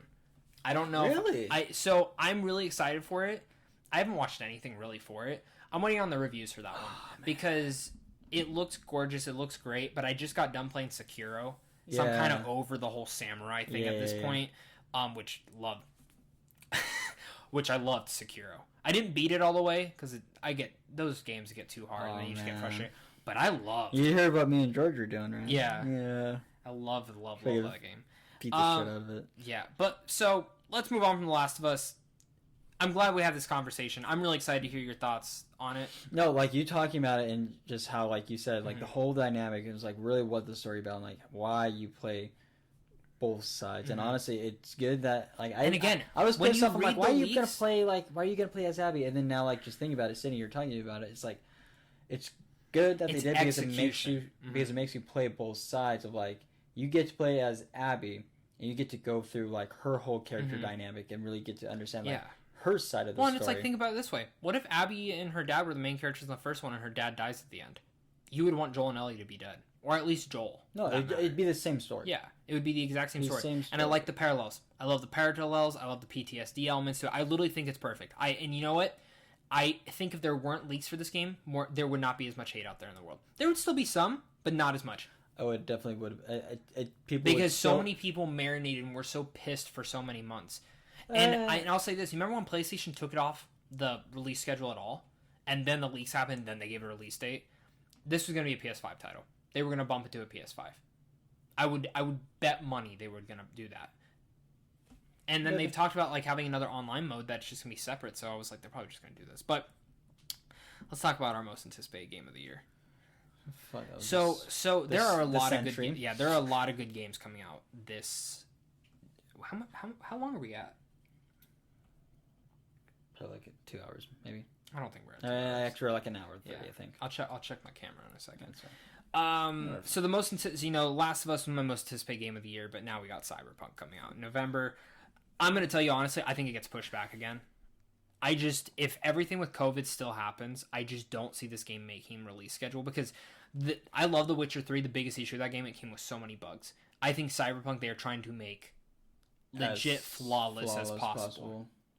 And for me, I would rather just release with the next gen versions too. I 100% agree. Because I know. If you buy the PS4 or the Xbox One version, it just comes with the PS5 for free, which I love that. And did you see Avengers? The Square Enix game is also doing that. Yeah. That's really smart because I wasn't gonna pick up that game till it got cheaper, or until they released the next gen version. But I'm gonna be honest, I'm gonna get it first day because I love the Avengers. There's nothing coming out in September. Probably no fucking movies either. You know what I mean? So I'm like, oh, well, I can play the Avengers game and then my thing get upgraded. Did you see all the online stuff they're doing? For the Avengers game. Oh, yeah. It's like leveling up. I like that stuff. Dungeon crawling. I'm all for that. That's my type of style. It's going to be neat. Yeah, it's going to be fun. Cyberpunk, though, just push it back until you have the remaster. Because I get it, it's free, but I would rather this game release in the... And I already know. This isn't a game I'm going to play through once. This isn't a game I'm going to play through twice. This is a game I'm going to play through like 5 fucking million times. I don't even think you're... I don't... I'll be curious to see if you're able to play through the whole game. We're only an hour and 15. Yeah, we're fine. I'd be really interested if we're able to play through the whole thing. Story-wise, yes. The whole world in itself, no. I don't think so. I think and I've even read, like, there's... So did you read... I don't want to get into too much because I don't know much about it. But I was reading You pick a background for your character, and that's where it starts you. Yeah. Slums, middle class, like. And you get all different, and depending on where you're, did you what see you that? But pick, so I do have an issue with Cyberpunk right now, though. What is it? They are already taking out mechanics in the game. Yeah, they got like rid the of wall running, which pisses me off because that's something that was like. So like I wanted to build an assassin type character who had blades in their arms, could run up, stealth, and all that shit. That was my first build I wanted to do. Okay, well now I can't do half that fucking shit. So it's kind of disappointing to see that they're... Well, they probably got rid of wall running. Like, actually, the name in itself. Mm-hmm. You might be able to still, like, climb walls. Hopefully. Because think about wall running and, like, think about the mechanic. Well, and what it does. It seems like... It can be very, very clunky. There was probably something with bugginess into it. I guarantee it. Mm-hmm. But then, remember that game, Brink? That game had really cool wall running a first-person shooter. So, you can do it. It's just... I feel like now they're cutting stuff. It's like, okay, do people really want this? I want wall running. It seems small, but now it just makes me feel like, well, what else are you cutting? I know tons of games through E3 and stuff. Yeah. They cut a bunch. I mean, remember Watch Dogs? How much shit did they cut out of that final version? So, I expect it. This is why I don't want to know much about this game. Because I just know the basic concept and that's all that hooks me. It really does... I know a lot of people are going to compare this to an RPG. This is not an RPG. I don't even know what the fuck this is. For me, I would say it has RPG elements. Oh, for sure. But this is 100% like Grand Theft Auto. This is a Grand Theft Auto RPG in the future. It's like Red Dead Redemption, except in the future in a weird way. Yeah, and it's my most anticipated because you get to make your own character, all that stuff. But it's a game. This isn't a game that I'm going to want to rush through, if that makes sense. This is a game that... my biggest issue with most games... They have ray tracing in it. The graphics look absolutely amazing. They have Johnny Silverhand, which is fucking... Keanu Reeves. All the music, the samurais. You know who the samurais are? Yeah. Refused. Oh, really? Yeah. Oh, I didn't know that. Actually. Refused is doing the music on it. So, like, it's a very ambitious game. What they have been wanting to do and, like, being... Like, the cyber... Do you know why it's taken so long? I was reading a story. Do you know that half the game got deleted on accident from a server problem, like earlier in development? No. So that's why it's taken like 12 plus years to make the game. Because when they were, I will say this though. If you played The Witcher 3, there's a little Easter egg to Cyberpunk when Ciri talks about a different world she went to that sounds just like Cyberpunk. If they do not have a side mission where you have to help a girl get away, and it's Ciri. Yeah. Something close. Come on. Just a nod to it. Yeah, it's a... Like, I'm going to be honest. I'm going to make my character look like Geralt, though. I can only applaud a game developer, because I've always talked about it on this podcast in previous episodes. I think they even know how big this game has to be. I can only applaud it for them not pushing it back, what, now 3 times, 2 times? Mm-hmm. Like, and it's literally said, it's like, you can play the game start to finish. It's complete. 100%. But we're pushing this back to polish off things. They want this game to be... They know how big this game should be. Yeah, exactly. And Witcher 3 had a lot of game-breaking bugs. They don't want that. That's why I say... Keep on pushing it back. Keep on pushing it back. Push it back onto the other consoles. It's okay to release a version on these consoles at the same time. But if your vision is not working on these consoles... And you already know you're going to develop a PS5, Xbox One. I would rather you push it back 6 more months from November to next summer, where everyone's going to be able to play your game. Maybe. I will see what stock looks like for all next-gen consoles. It's a rumor that they're going to be really low. Or they're not really low, but very hard to get. I don't know how much... I think Xbox, yes. I actually think Sony's going to be easier. You think Sony will? Because I think their in-house manufacturing is better. And I also think they know their projections are going to be high. I'm going to be honest. It's not... The reason I say it's... I think, honestly, it's going to be harder to find a discless drive. I think it's going to be easier to find a disc one. Because for me, you know me. I'm more of a disc person. I'll buy digital. But I've definitely gone more disc one because there are a ton of games you cannot buy discless anymore. Tons of them. I didn't even think about them.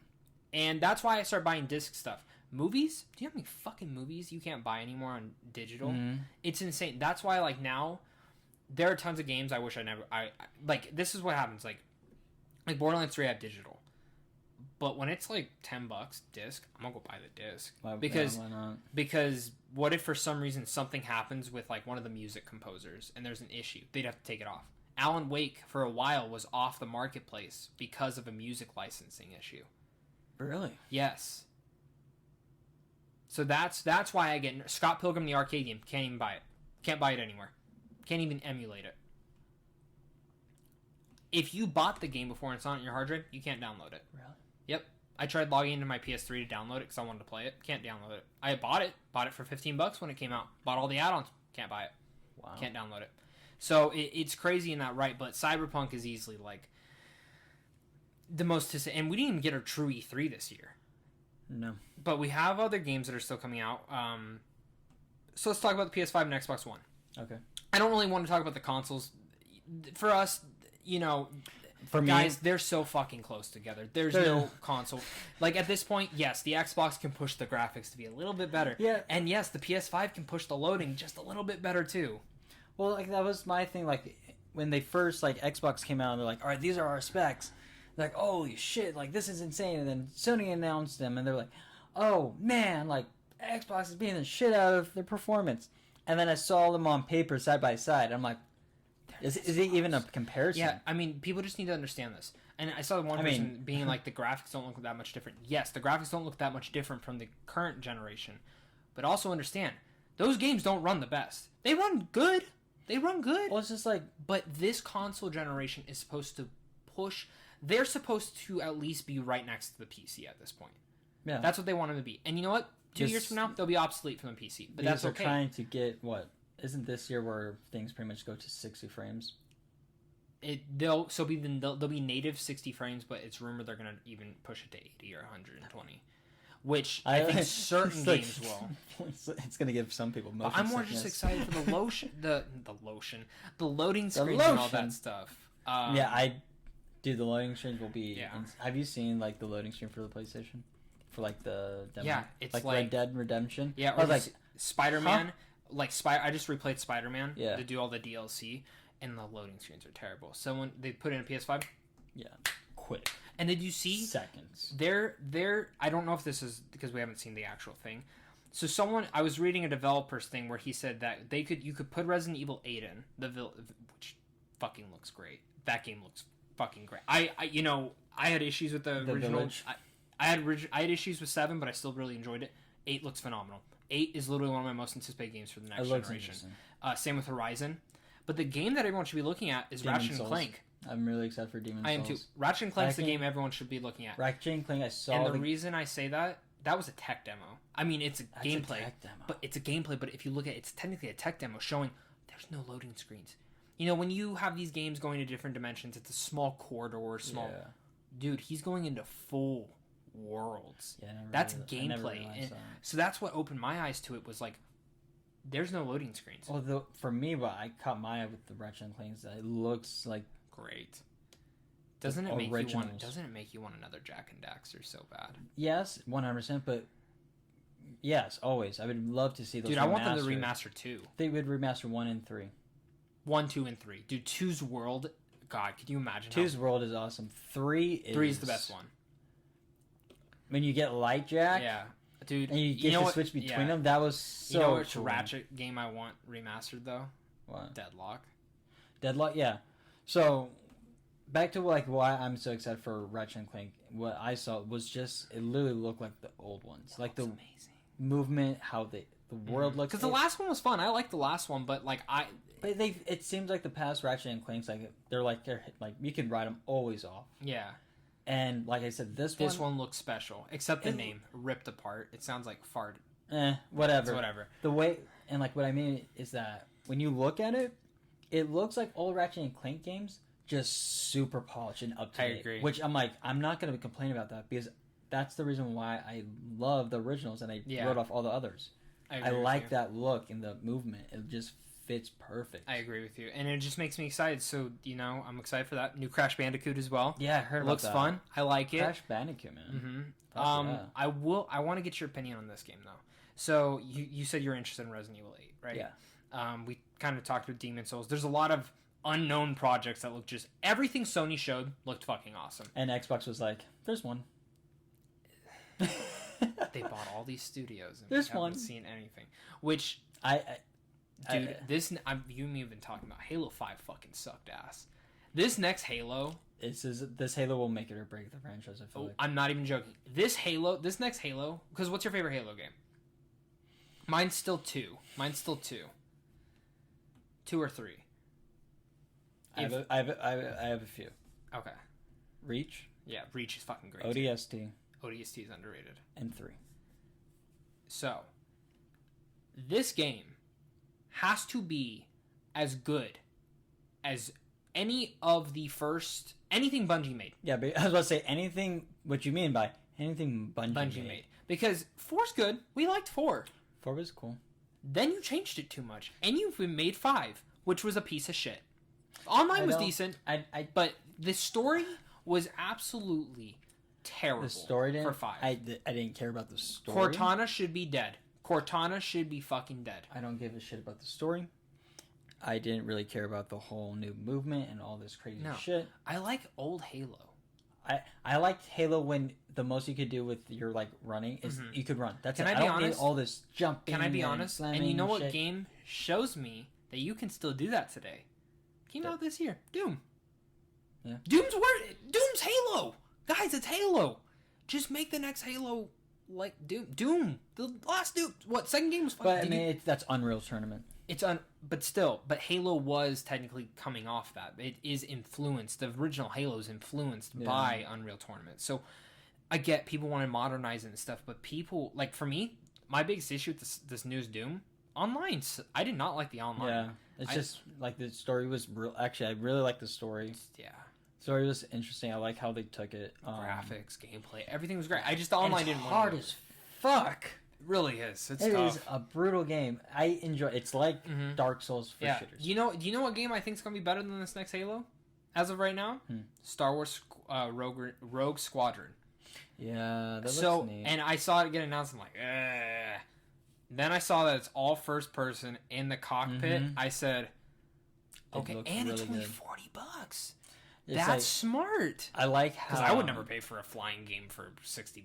$40 though makes me think I could buy that. They might be onto something. What it's really cool is that the amount of detail they put into like the cockpit. Like, and you're never thinking VR. That makes me want to buy VR to play that game.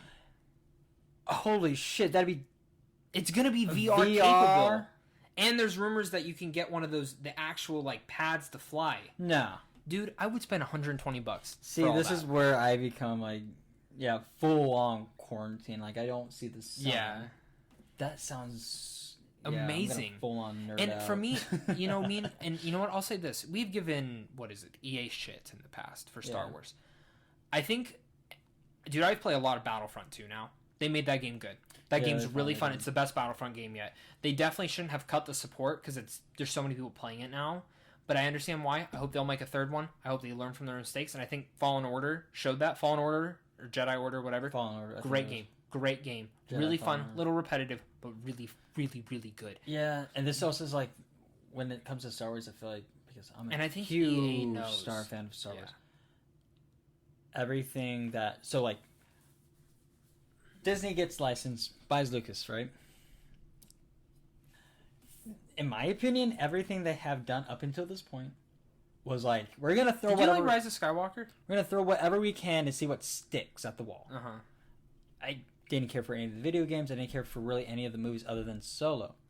And then they released Mandalorian, and then Jedi, and then they also fix a few things for Battlefront. And I think now they're like, oh, so this is what they want. I'll throw this. I think they're finally... Games are different than movies, but I think they definitely noticed the games... Well, you can see across the board, they're starting to like get a little bit definitely better organization.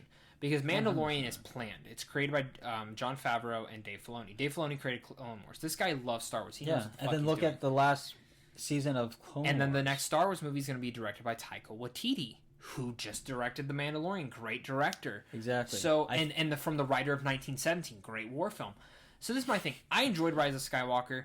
I enjoyed Last Jedi, and I love Force Awakens. That's the best out of that trilogy, 100%. I agree with you, though. It doesn't seem planned. And people can point... You know what? I'll say this. The original trilogy, guys, wasn't planned either. They made it up. Yeah. The difference with planning is when you take the movie before you and you go, we have this. Let's build a bridge to connect Let's build it. Oh, no. We're going to fucking change it all. You know? Watch, my screen's cracked. That's your own damn fault. Yeah, but that's what I'm saying is, like, that's what I want. And did you read the leaked script that was supposed to be Rise of Skywalker? It was supposed to be called Duel of Fates. Read the script. The next podcast we're going to talk about. Fully detailed into that. You would shit your pants. It connected Force Awakens, it connected Last Jedi, and connected the prequels. It takes place all in Coruscant. A dystopian, destroyed Coruscant. And Rey, for the whole film, has a double-bladed lightsaber. So what... And Kylo Ren is blind through it. He's actually affected. They actually take everything into account. And he finds the person who trained Palpatine. On Coruscant. Not in Coruscant. That's where the whole war's happening. Rey goes somewhere else. He goes somewhere else. Poe and all of them are on Coruscant fighting the war. C-3PO and R2-D2 die. See, why didn't we get this one? So look at... That's the next podcast, all right, guys? I'll watch... I probably won't read the script. I'll watch it, probably a YouTube video. Remind me to send you a video. There's 2 videos I'll send you. There's one of a guy literally dissecting the whole thing. One guy made a whole animated movie through it. The guy that talks about it, does he have a bald head? No, he has gray hair. He's the one that leaked it. Yeah. So yeah, let's dive into the movies now. Okay. Movies, and tons of fucking movies being delayed. Like everything else. So for this one, movies are already being delayed. We already know that. So I just wanted to talk about you. What are the 3 movies you were super sad to see get delayed? For me, it's Tenet. I was about to say Tenet. Tenet's that's the only one one I can think about. And then I'm gonna be super sad if Dune gets pushed back in December. Dune. It's pretty much gonna be the next Star Wars, Lord of the Rings. And then I'm gonna be honest. I was sad that A Quiet Place 2 got pushed back. I'm okay with A Quiet Place 2. Ghostbusters, I was sad. I'm more upset about Tenet because Tenet, like you know, given it's only a couple weeks. It's only a couple weeks. You know, you know me. Yeah. I'm not a huge person to sit down and watch movies. It has, or like even shows. It has to take something really to grip me, you know. And Tenet is one of those movies where, like, just the whole like during the trailers, like you're not shooting the bullet, you're catching it. And you just see that whole scene, you're like, how does that not look interesting? This poster. Yeah. It's just amazing. And it's Denzel Washington's son, dude. That, it does, like, the whole, like, for me, what I also like about it, too, and it can be always looked at as a good thing or a bad thing. I have no idea what the fuck the story's about. I don't know what's going on. I don't know, like, why is shit, like, going backwards? It's what so does weird. Tenet have to do? Like, that, like I said, it can be a good thing or it can be a bad thing. For me, this looks just like excellent. This looks like it's going to be an Inception that everybody can get behind. See, because I know a lot of people that don't really like Inception. Are you serious, dude? Yeah. I know no one who doesn't like. I know a few people don't really care for it. Really? See, I have a theory. I think Tenet is going to tie into Inception. It just would make sense. I don't think directly. I think we just see another character. It'll be really, if they're able to somehow like connect the storyline somehow, that'll be this is the most secretive Nolan has ever been with a script. He is so secretive with this damn movie that he only gave each person their part of the script. So there's something to that. But definitely Tenet. I like that though. Mm-hmm. I like when people put a lot of risk and they're like, sorry, I'm going to be an asshole about this. This has to be under wraps. I like it. And then I also sent you that trailer for The Tax Collector today. Yeah, I watched that. Doesn't it remind you of Sicario? Yeah. Like a lot like Sicario. What I really like is that it's the directors from End of Watch. It's one of my favorite movies. Is it? Oh, yeah. And then same with he also did Fury. Mm-hmm. Which, another great thing. But yeah, man, it just makes me excited to see. And then, fuck. I'm so excited. I was looking to see if there's any more movie news coming out. But yeah, Tax Collector looks good. Poster looks a lot like Sicario, though. Mm-hmm. Day of Soldado, which we really like that movie. One thing I don't know exactly what character he's playing. But he needs to work on his accent. Shia LaBeouf? So, I'm like, this is so. My girlfriend wanted me to get your opinion on this. Oh my god! I think Shia LaBeouf's one of the best actors working. I agree. From him. Did you see Honey Boy? Look, let me just talk about Shia LaBeouf really quick. Shia LaBeouf, from the beginning to where he is now, he has gone through a lot as an actor. Mm-hmm. A lot of people have written him off. I was one of those people. Same. Because people thought he was going crazy, blah, blah, blah. People need to watch some movies for Shia LaBeouf, some recent ones. He's really... It's the same thing we've said about Robert Pattinson. Dude, people complain. Yeah, they're like, oh, just play Batman. Dude, I will smack your fucking face if you don't like that choice. Look, I don't even want to say it's a perfect choice, but I think it's a good choice, and I want to see how it is. Remind me, our next topic, I wanted to get into DC stuff with you. Yeah, so his accent, Shia LaBeouf's accent, look, I there's no doubt in my mind that from an acting standpoint, not his voice, his acting is going to be great. He needs to work on his accent. Well, also... Why did they just get a Mexican to play that role? Dude, I don't know. Like, I think, honestly, the way he looks, I think he looks good as that character. But his voice... His accent... Oh, my God. It's not great. Let's move on to DC movies, though. So DC's having this thing in August 22nd, called DC Fandom, which is kind of, they're going to be their own Comic-Con. They're going to go over a bunch of details, and it's rumored that they're going to be announcing 2 undisclosed DC movies. They're going to talk about Aquaman 2. They're going to talk about Shazam 2, Suicide Squad, Batman, Justice League Snyder Cut, which fucking great. Cannot wait to see that. HBO Max as well, guys. HBO Max as well. What movie do you want to see there? I want to see the Snyder Cut. What is the Snyder Cut? Do you not know what it is? I don't know what it is. So I keep on hearing so much about it. Let me explain this for you. Justice League, remember that movie? Yeah. Decent, not bad. Yeah. Zack Snyder, who directed Man of Steel and Batman v Superman, was taken off that property when his daughter committed suicide. Warner Brothers did not let him finish the movie. They completely butchered it, reshot half the film, completely changed it. That's why Ben Affleck doesn't want to play Batman anymore. He drank himself, said that the set was terrible. Cyborg said the same thing. They all said it was terrible. But everyone wanted to see Zack Snyder's true vision because they shot the whole fucking thing.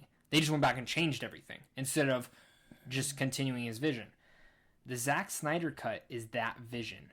The actual direct tie-in to Man of Steel, to Batman v Superman. You actually get Darkseid in this film.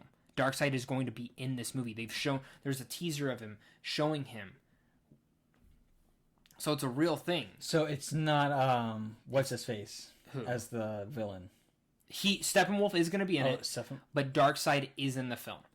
And I don't know if they're going to go with the original... Is that why Steppenwolf has those fucking things that aren't supposed to be... And it will be the actual version. It's not going to be this ugly fucking guy carrying around an axe. It's going to be the actual true vision for what he wanted Steppenwolf to look like the comic book accurate thing.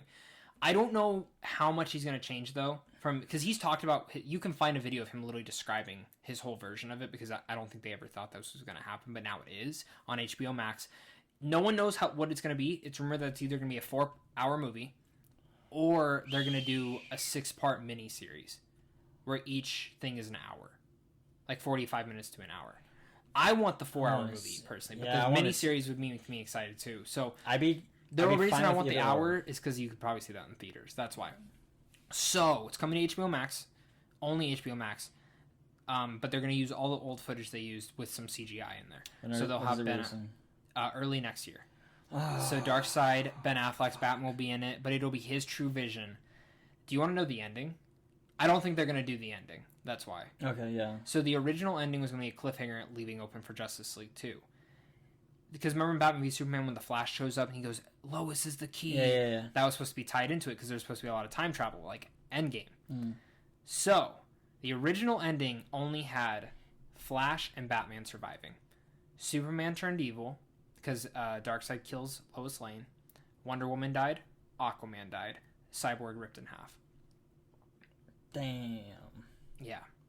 And that whole dark sequence with Batman with the fucking desert, that was supposed to be what was supposed to be in his next version. What I hope is that they do keep this, do it animated. Do an animated finish it. Because you're not going to get these actors back. That's fine. But do an animated version of it.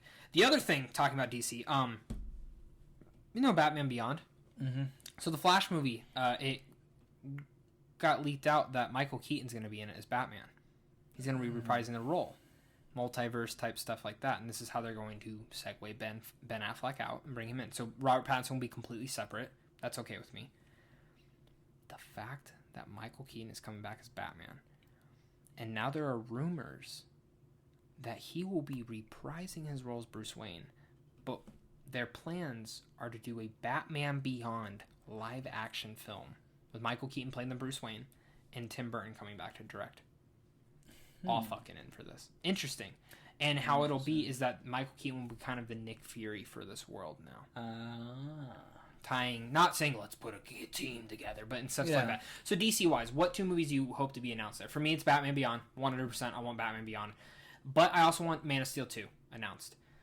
Now, I don't think that's going to happen. I think Batman Beyond most likely, not Man of Steel. The other film I want a Poison Ivy film. Yeah, I was gonna say I would like to see honestly some left field shit, some new properties, some Martian Manhunter. Martian Manhunter would be awesome. You could even do, dude. There's so many fucking characters from DC.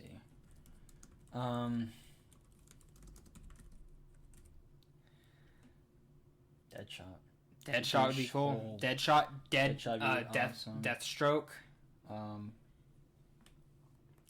Dude, like there's like Mr. Free, like there's Batman, for example. Like, dude, you should be honing in on Batman. You should be pumping Batman and Superman. Out. These should be like that. Dude, there's so like which I gotta say, I'm really excited for Wonder Woman 1984. The tone for that, what they're going for, looks really cool. Yeah, that'll be neat. So I'm interested to see how this goes. This is like the first big thing that's like post Comic-Con, like nothing going on in the world. So it's interesting. All right, so before we get to the viewer questions. Again, guys, thank you guys so much for tuning in for the reboot of The Good Boys. Make sure to hit that like and subscribe button if you're following or listening to this on the audio feed. Make sure to follow us and comment down below your guys' thoughts. What do you guys want us to talk about next week? So one last thing, they announced a Fallout show today. Are you excited about this at all? And also, the Borderlands movie is moving forward with Eli Roth directing, writing in it. A Borderlands movie? I'm excited for that. Eli Roth directing it. I think that's great tone. I want to see what they do with the Borderlands. I'd like to see how that goes. I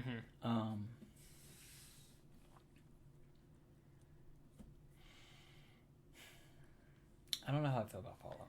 Fallout, I'm all for it because it's from the creators of Westworld. They gotta just make it look good.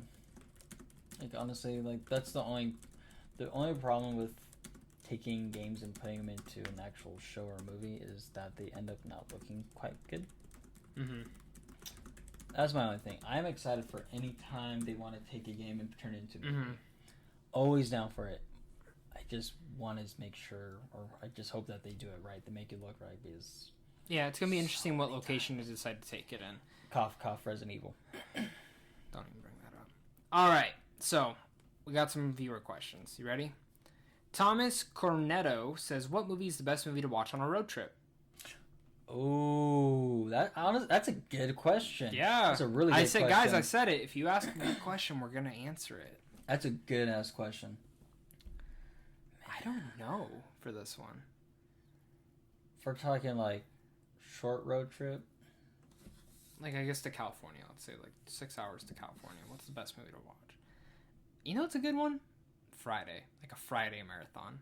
Like, watch all the Fridays there. Dude, honestly. Boys in the Hood, like that type of stuff. Yeah, honestly. True. Good shit, Zach. Honestly, I would probably say any old school movie. Like, example, exactly what Zach said. Like, if you've never watched Friday, next Friday, or Friday after the next, man, oh man, watch it and get yourself some culture. Get yourself some black culture. Like, yeah, those are good ones. I would even throw any good comedy. Well, that's what I was another, like, good old comedy, and a lot of people don't think about this. Friday, the first one, for what it is not a good movie. It takes place in one setting, in one location, on a fucking front porch, which is crazy. It's insane, but it works so good. It's like, it's not complicated. Which is funny because when you think about it, you're in one location driving in a car. makes it fun. And it's really like, it's just, honestly. Yeah, because I think when you think about a road trip or even an airplane or anything, you don't want to watch something deep and meaningful on your little iPad. You don't want to watch something that's like you want to get super invested into, like a comic book movie or like a drama. Comedies are the way to go, and especially like Friday. That's the one. Comedies are definitely the way you go. And actually, do you know what movie I would watch on a road trip? But it's just my own personal opinion because it's my one of my favorite movies, Social Network. That's a good pick. Love that movie. Great movie. I watched it the other day. Fact that it did not win Best Picture is a fucking joke. It won Best Score, right? I believe it won Best Score. I think it did, but Andrew Garfield should have won that year. He wasn't even nominated. That's another thing I've been watching. I just remembered because it was on. It was recorded. Barry. Great show, isn't it? Barry. It's fucking incredible. Fuck yeah. Well, I forgot how funny it was. So good. Have you watched Atlanta, by the way, with Donald Glover? That's a great show too. Yeah, and this is Dave on Hulu, Little Dicky's show. I like it. It's not for me. Did you finish it? I did. Okay. I like it. It's not for me. See, I thought the hype was going to get to me. Dude, I fucking love that show. It's just, I will say it's not the funniest thing. I think there are like 3 episodes that are really, really funny. Have you watched Broad City? I love Broad City. My parents are watching it. I think that's one of the funnious shows ever. My parents are watching it, and I sat down and watched it a few times with them, just like little bits. Fucking it is so raunchy. That show's so funny. With Hannibal Buress. Dude, Hannibal is like the best part about it. He's so underrated, man. I love it. This show is so... It's like... That's one of my favorite comedies. Like, it's so good. As much as I love Always Sunny in Philadelphia, I think it might be... I think it's better than that. Yeah. Like, Always Sunny in Philadelphia is good because it's been running for so long. Mm-hmm. It has that, like... It's almost like The Office or like Friends. It's just like it's like a household name. Yeah. Broad City is underrated. No one talks about it. Oh my god, I'm laughing my ass off. Yeah, I agree with you. Next thing. What is the movie that you think is weird and unconventional but resonates with you so much? Another good question. Who asked that? This one was Cobb Cannon. Cobb Cannon, thank you. Repeat the question one more time. What is a movie that you think is weird and unconventional but resonates with you very much? Damn, that was a deep ass question. Yeah.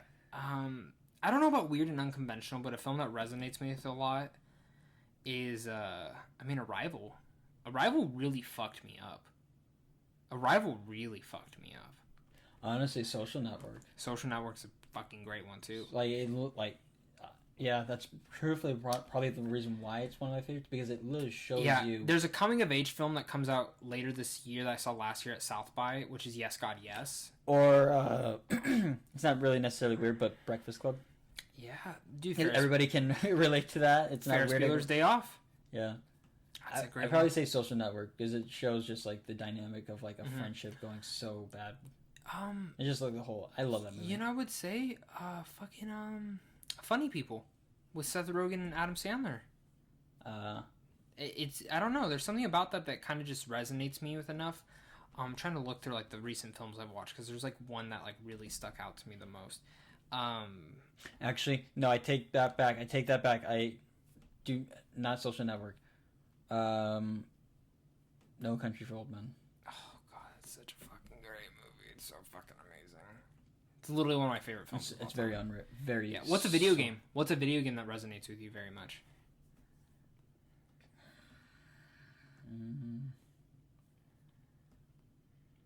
I don't know. I have a lot. No, I don't have one. All right. Last question is from Christian Eulenberg. George R. R. Martin's worlds versus J.R.R. Tolkien's world building. Who did it better? This is the very last question. This is my favorite one that we've gotten. Look, man, you gotta chill out with that hot take. You gotta chill out with that hot question. Oh my god. I'm gonna say this. J.R. Tolkien. I would say so too. But I think characters, George R. R. Martin. Agreed. There's a lot of dynamic and so much rich detail and lore and etc. with Lord of the Rings. Yep. But when it comes the characters individually, by far, they they're amazing, and that's just by the show standard. We haven't even seen how all the book characters turn out, so that's gonna be incredible. So that was a great question. We got some great fucking questions coming back. Great question. That was a hard. Three great questions, guys. Ask questions like this, guys. More questions like that, please. But Tyler, I think this is where we end the Good Boys reboot comeback. I think this is episode 20, actually. To be honest, I might be wrong. That's not that many. You need more. I'll look it up. I know, no. I know, but 20.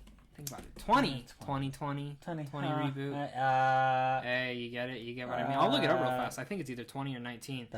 But guys, thank you so much for tuning in back to us, coming back again. Tyler, do you have any last words to throw out to the people? No, sir. Just stay healthy, stay safe. Look out practice for more. Social distancing. Please. Do your research. Don't be a moron. Watch movies, play video games. Yeah. This is the 19th one. Smoke weed. Smoke weed every day. So this is the 19th Good Boys podcast. We've technically filmed like 20 or 21 of them. Hey, man. That's awesome. But it works, guys. Thank you guys again so much for clicking on the subscribe button. And until next time, stay classy, stay safe, stay sexy, and stay good. Bye, guys.